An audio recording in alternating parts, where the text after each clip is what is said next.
Dit is Music Runs the World, de podcast voor muziekindustrie insiders. Ik ben je host JP en hier proberen we samen de geheimen van de business te kraken, one conversation at a time. Van management tot live event, van publishing tot marketing. Welkom bij Music Runs the World. You never know if the next major maybe wants to do something completely different and is like, no more open airs, no more nightlife, no more electronic music. So I'm pretty excited about what's happening in Belgium right now when I compare it to 10 years ago. And something that I also try to more recently be more conscious about is not to be overambitious.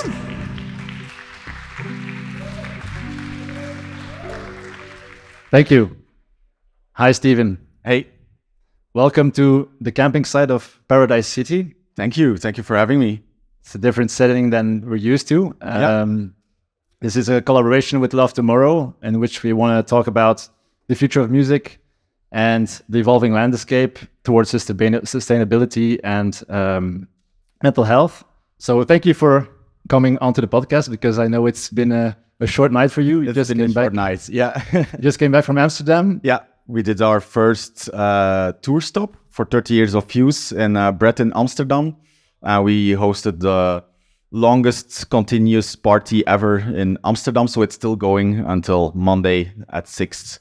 The longest continuous party. Yeah. What does that mean? It's 69 hours, so it started Friday night and it's going until Monday at 6, 69 hours. But we only did a small part, but it was already a heavy one. Yeah. So that's nonstop, like It's nonstop. lineups all the way. Wow. Yeah. That's I don't think I would be able to do that. But Not a lot of people. Yeah. for people that don't know you, what is one thing that people need to know about you as a person?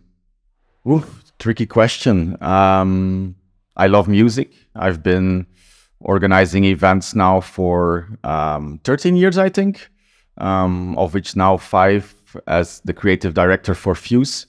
Yeah, I think that sums it up. Yeah. Could you tell us a bit, like, how did you get involved into electronic music in the first part?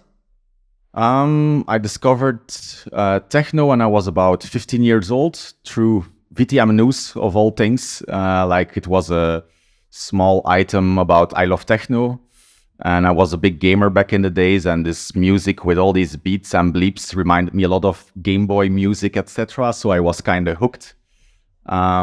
Started listening and went out to Fuse a few months later, and that's how basically everything started.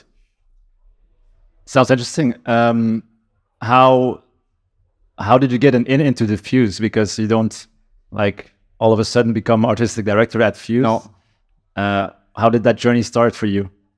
Like, first I studied accountancy. I'm an accountant. Okay. Didn't really like the job. Like, I love to do numbers and I love a good budget, but the job in itself was maybe a bit too boring. Then I went to do event management. Did a radio show through school. Then we started organizing parties. From parties came a festival called Voltage Festival, Okay. which also had like a label and an agency. And through all these experiences, Fuse searched a marketing freelancer to do like 2 months of a short, like, in-between job. And apparently they loved what I did. And then they asked me to stay. And then marketing became booker. And then came COVID with a lot of shit situations which had to be solved. And then thanks to my background in accountancy, I could like manage to get the club through this difficult period. And this led me to also be managing director now as well. So it went fast at Fuse. Yeah. Yeah, because you're 34, Yeah, 35. Yeah. 35, so still young to I start to feel older, but mentally still young. Yeah. well, the music keeps you young. Yeah, voilà, exactly.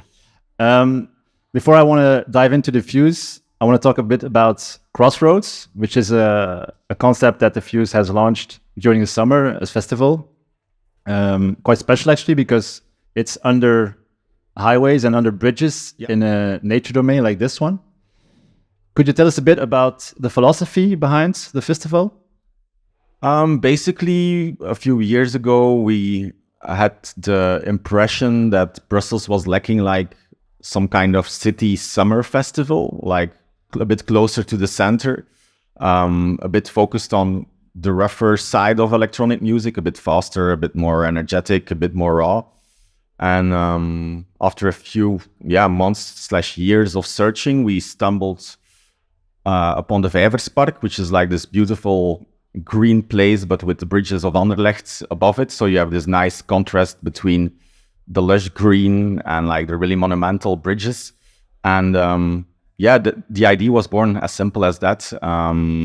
I think now in today's climate, it really helps to have like a venue or an idea that jumps out, like Paradise City as the ecological story. And now with Crossroads, we really have the venue that gives this kind of special energy. So we thought there was still, in the saturated festival market, still some space to organize what we're trying to bring with Crossroads. Yeah, because that's what you're saying is true. It's in Belgium we have a lot of festivals. Like musically speaking, where's the difference then in between Crossroads and what the Fuse offers? I think Fuse in general is even a bit wider. Like we do more genres, while with Crossroads we really focus on techno and a bit trancey and house. But we, it's more niche, it's more underground, like more to discover. While the club is, it's every week, sometimes 2 events a week, so you have more music to choose from. While with Crossroads we really try to bring something very specific. And do you feel that you attract the right audiences with that type of? I think there's still some room for this kind of events, especially internationally. Lots of open airs and festivals tend to be a bit more housey, a bit more joyful. Yeah. So when the clubs close during summer and the dark halls close themselves, techno is less present, I think. It was also myself that I was kind of during summer looking like, where can I go, where can I find my kind of music? So we filled that hole. Yeah. And that's why you started Crossroads in the first place, to fill the gap between the club season and the empty hall of the summer. Yeah. Okay.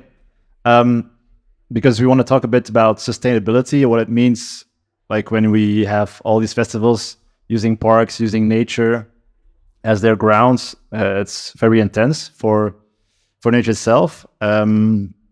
What challenges for you does that bring when hosting a festival in a park? Especially if you look to Brussels in the last few years, there's been a lot of news about how we handle the parks, because you had where Couleur Café is happening, where you had Tomorrowland Score Festival and Brussels.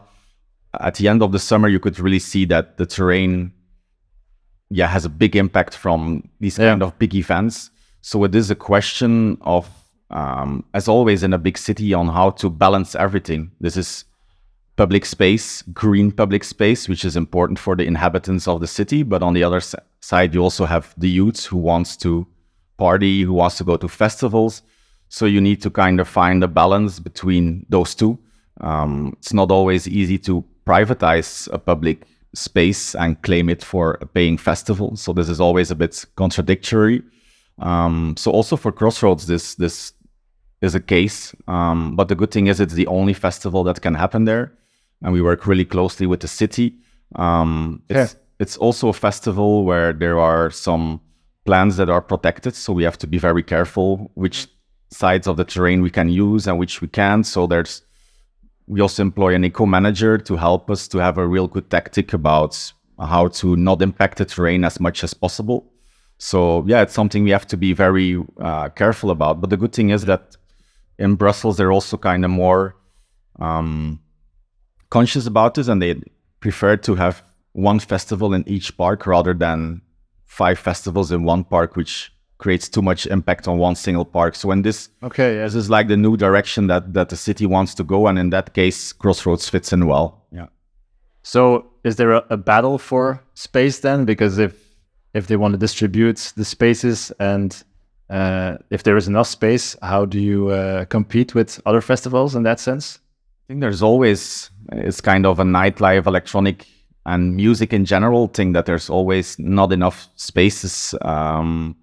So there is a battle. Like it took us a long while to find a place where we can do something, because sometimes you find a nice building or a site that's not yet developed, but then you have all this space and you can come in and make something nice, but then someone has another plan and makes flats or stores and you lose your space. So finding something where you can stay for a longer time is definitely not easy.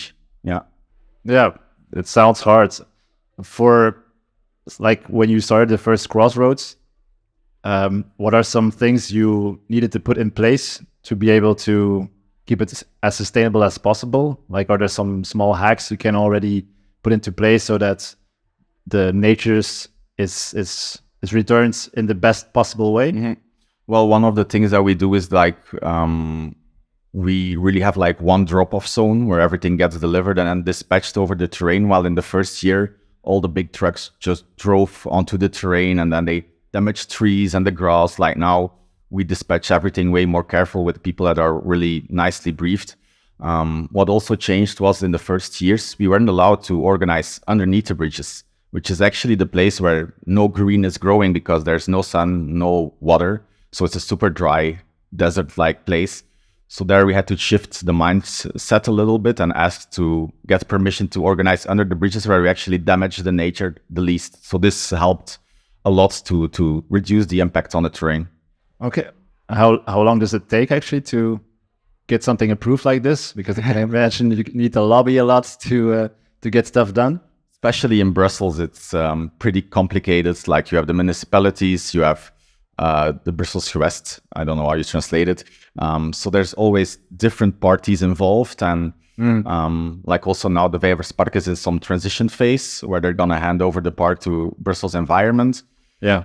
And then everyone starts to point at each other like, this is not something I can decide. The other party has to decide. And then it takes sometimes months to get a yes or a no or an idea about what to handle. So specifically for Brussels, it's more complicated than just some small town where you just have to convince the mayor and do your thing. So it's definitely an extra layer.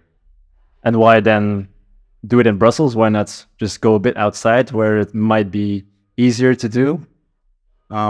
I think the big advantage is like for Crossroads, everyone comes by public transport. It's super convenient to get there. Yeah. Also for international visitors, they just have to hop on a plane to Belgium and they're almost close to the festival. So it has really big advantages over being in some super small village on the border of the country, which we can also see in our visitors. Like for such a young festival, we have a pretty international crowd, which I think comes by the fact that it's so easy to reach. Because how many people can the festival host at the moment? Last year we had 6,000 people on. Oh yeah, okay. Saturday. So it's still small, but yeah.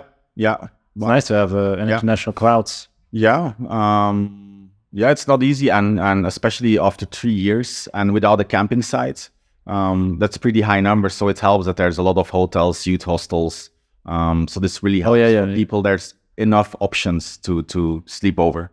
Is that an extra layer of complexity when adding a camping? Until now we didn't get approval to add one, so they were like, fill the hotels. Like, so some more lobbying to do. It's a goal for next year. Yeah, definitely. I think it adds like here, if people stay for 3 days at the camping, you really get into this bubble. Yeah. Which you maybe have less when you have to travel to the hotel, take a bus, like everything's close by and you stay in the same vibe. So I think in terms of how you live the festival, that it really can help.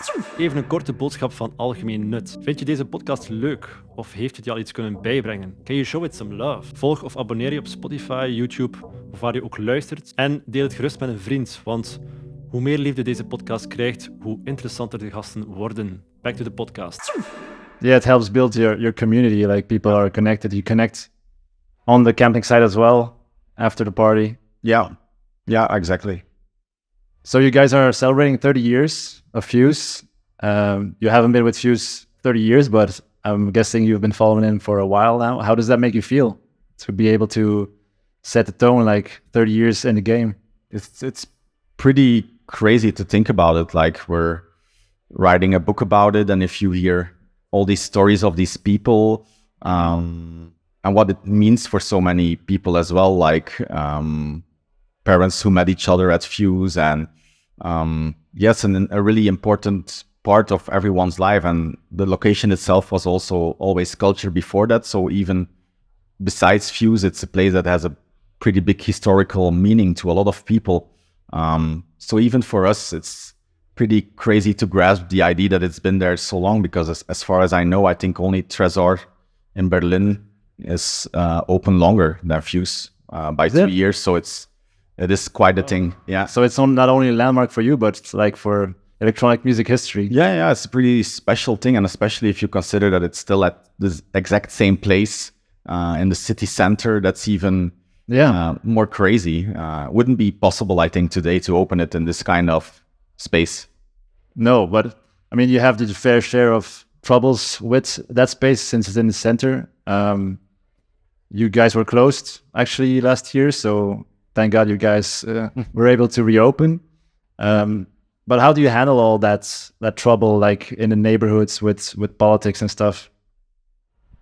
It's my least favorite part of the job for sure. Like you have to kind of lobby with politicians, with the mayor, with all the political parties that are involved, and everyone has his idea of what the future should bring. And then you have again this complexity of Brussels, where it's really a different kind of climate. So things move slowly. And now you have the elections, so we are really looking to it with a small heart, like what's going to happen next, which party will be.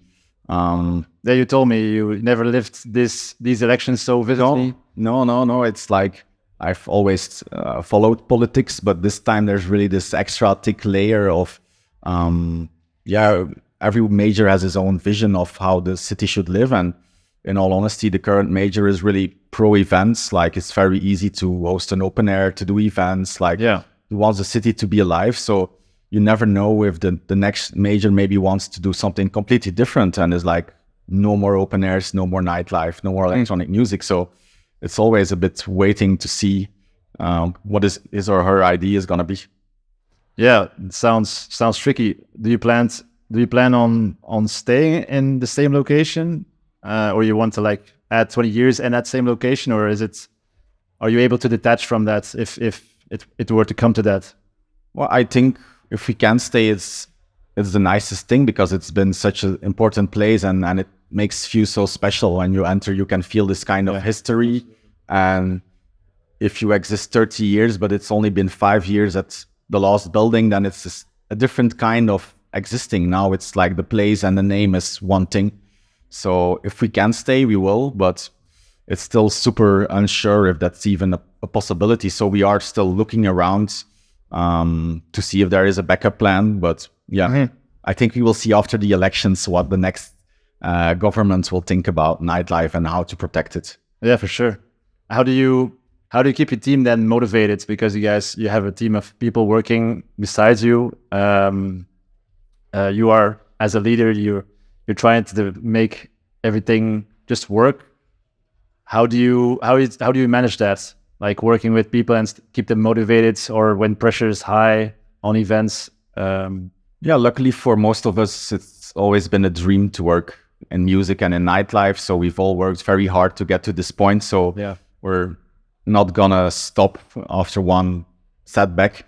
But of course it's tough. Like first you got closed for a year and a half for COVID. Then not even a year later, you get closed again. So it's like, fuck, not again.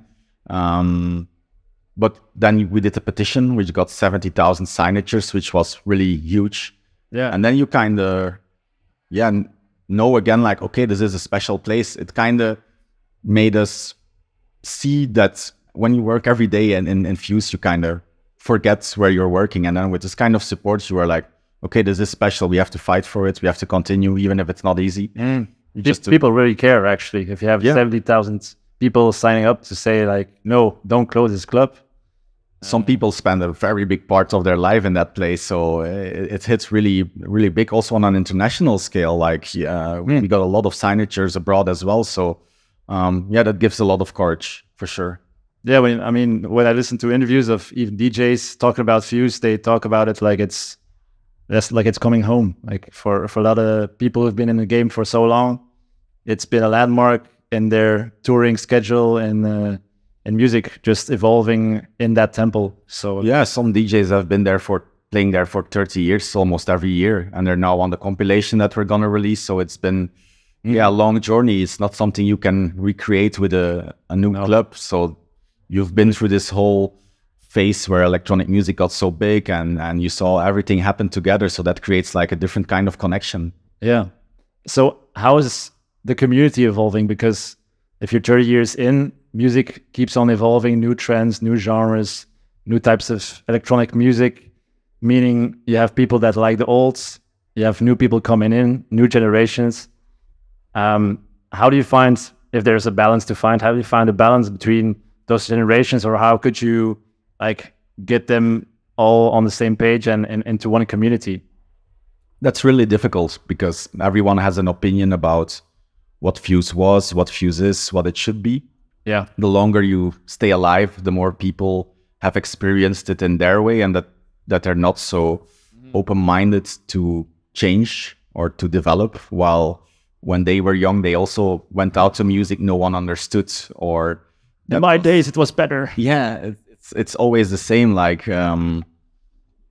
this for me, it was a bit of adapting. Like in the beginning, when you become the booker at Fuse, you see the comments come in like, "Oh, this is not the Fuse that I know," and then you're a bit scared. Like, am I doing something wrong? But I think now we found a good balance. We still have a lot of old school techno, like all these legends still come and play for the club, but we're also really open-minded about what's happening now. And for me, Fuse has always been a club where you can come and discover. You come to maybe a more commercial night, and then you come the next day and it's a super underground night, and you discover that you also like it. So I think it's important to protect this. But of course, you can't please everyone. No, I think you need to be strong and true to your identity, who Fuse is, setting the tone, of course, in electronic music. Is it then also in programming, just like having different types of nights for different kinds of ages, generations? Yeah, I have this kind of idea that I always try to follow. Like on Friday, we go a bit more diverse. Then it can be trancey, melodic, hard techno. And on Saturday, we try to keep it more the classic way. Like then we have the label, which is also a classic techno sound. We have our residents who are also all playing underground and not super commercial. Yeah. So it's about choosing what you give more weight and more visibility or more importance. And this kind of levels it out and allows us to do things that maybe other clubs can do, or what's been looked at differently. Yeah, absolutely. To talk a bit about music, because that's what it's all about at the core. You're at the forefront. You're talking to the DJs. You're planning. You're programming all those new acts, those legacy acts.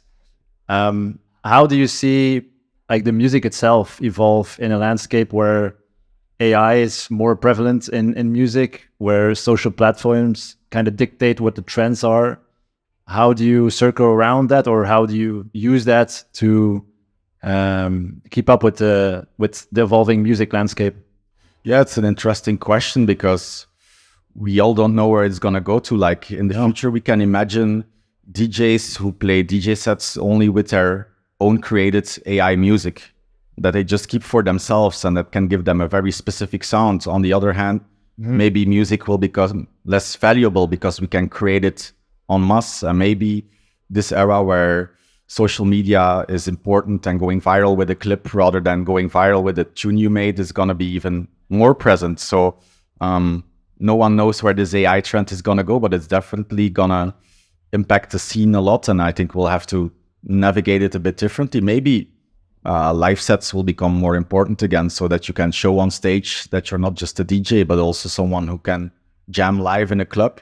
I think there will always be like ways to show that you're true, and that will jump out. But it will be a different era to navigate for sure. What are you excited about in music these days, personally?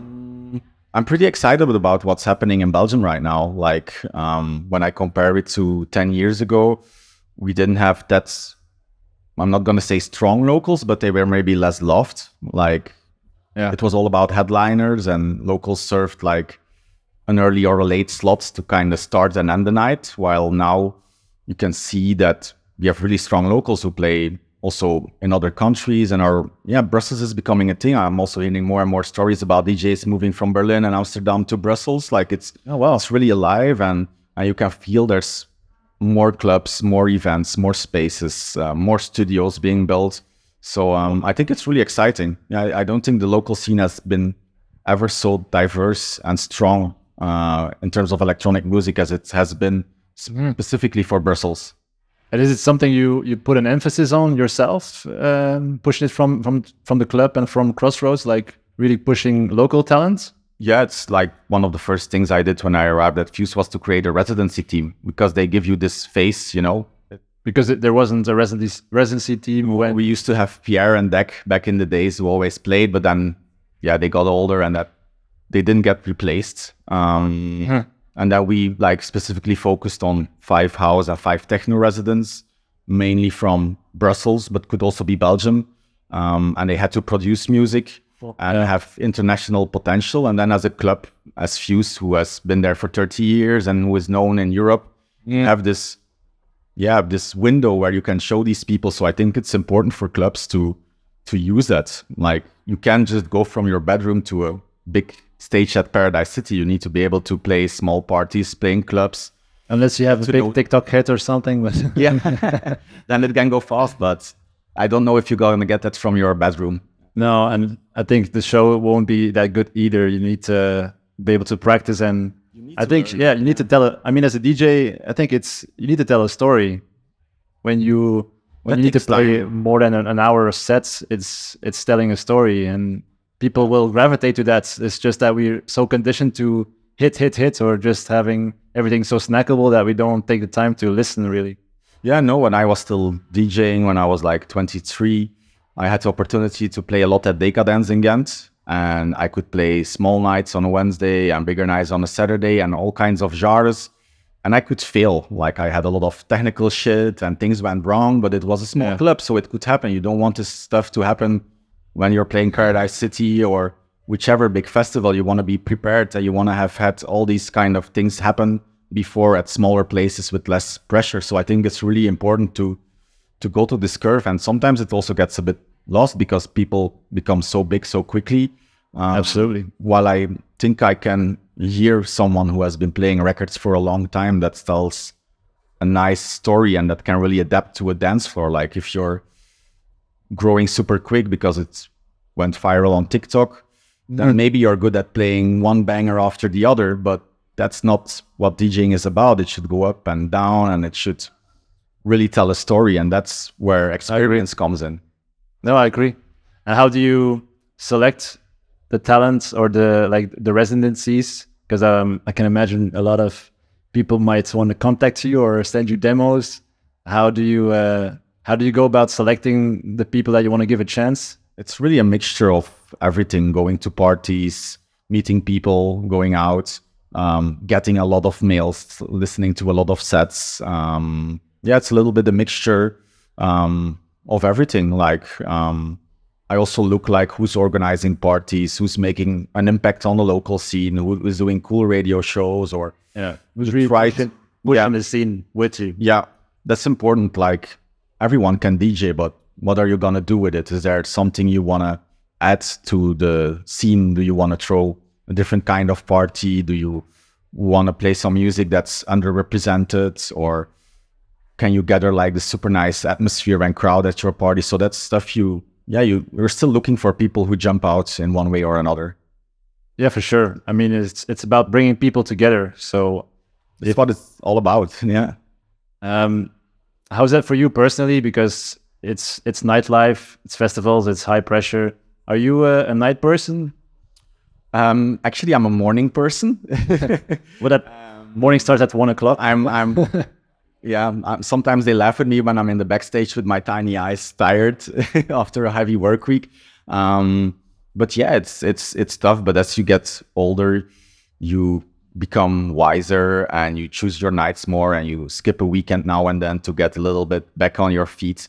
And something that I also try to more recently be more conscious about is not to be overambitious. Like you when you're a club like Fuse, you get so much propositions. There's so much stuff that you can do that everyone wants you to do. And you're, as an entrepreneur, you're always like wanting to say yes. And you always think like, is this something, am I going to miss out on a big chance? And I think this year is not a good year because with 30 years Fuse, we're doing way too much. But you have next year, the goal is really to take it a bit slower and to be able to also sometimes look back and take in what you've done and be able to enjoy it rather than finish one thing and straight away go to the next one, which is now oftentimes the case. So I think that's something everyone in nightlife struggles with a bit. It's very high pace, very high demanding, not at all 9 to 5.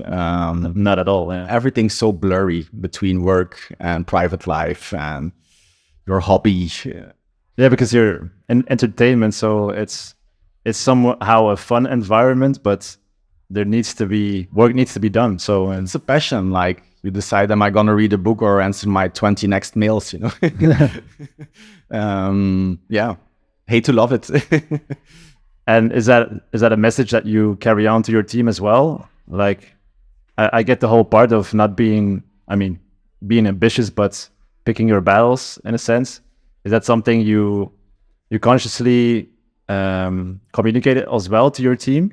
I think especially the younger generation is by itself already way more aware of how to balance things out. Like, if I compare the crazy hours we did when we started throwing events and the total lack of sleep for months on end we had, it's something I see less, and I think it's also a good thing to kind of enjoy it more. I think it's something that everyone's more conscious about, and I think it's a good thing. Of course, it's still nightlife. It will always be a tougher job than something else, but it's good that now sometimes we can say like, okay, I'm going 3 weeks on a holiday. Leave me alone. And that was something that I also needed to learn. Like when I went on holidays, I opened the laptop every morning and then relaxed in the afternoon. But yeah, that's not sustainable in any way. You're never off. No, never off. So that's something I think with experience that you try and that the younger generation is more aware of. And I think it's a good thing. Because like now, if you do that, so go 2 weeks, you don't open your laptop. Does that change the situation afterwards? Or oh yeah. yeah, you always have a little crisis then when you open the laptop and you have 500 emails. Like it's impossible for me to answer like all emails. I have to just archive half of the emails that I'm getting because it's just impossible. The workload that you're getting, it's really about choosing what to handle and what to leave alone. Which is sometimes a bit sad because you get this nice email from someone and it's always people who are also working and doing stuff. But it's such a high pace. There's so many DJs. It's such an international scene. Everyone's asking attention or has proposals to do. So it's really pick your battle. So that's also a little bit this experience thing. Like with time, you get to know like I don't have to answer every email. Sometimes I and just close the laptop and I've done my job. That's the thing is you don't have to. I mean, it's not going to change the world. It's not going to. But sometimes you get these meetings like, why didn't you reply to my email for 8 months? And I'm like, sorry. Well, you should check my schedule. That's why. Before I let you go, how do you see the next 20 years if you want to make it 50 years Fuse? Then I think the biggest battle is securing the future of the club long term. Like right now, no one knows, are we going to be able to stay for a year, 2 years, 3 years? Yeah. I think that's the biggest gift I could ever do to Fuse before I give it to the next person is to secure the long future and make sure it can have a home for the next 20 years and hopefully even longer. That's the biggest battle for sure. Cool. I always have one last question on my podcast. If I were to be able to give you a big bag of money on table right here, in what would you invest it to make our industry better? Maybe a nice house in the Ardennes with big studios where all our local scene can go and chill on the one hand and make super good music on the other hand and connect a little bit more and create this sound of Belgium again. I think that would be. It's always been a small dream, so I would use it like that. Okay, super, Steven. Thanks so much for joining me here at Paradise City on the camping. Thanks a lot for having me. And have a good afternoon. Maybe some sleep. Next one. Thank you. Bye.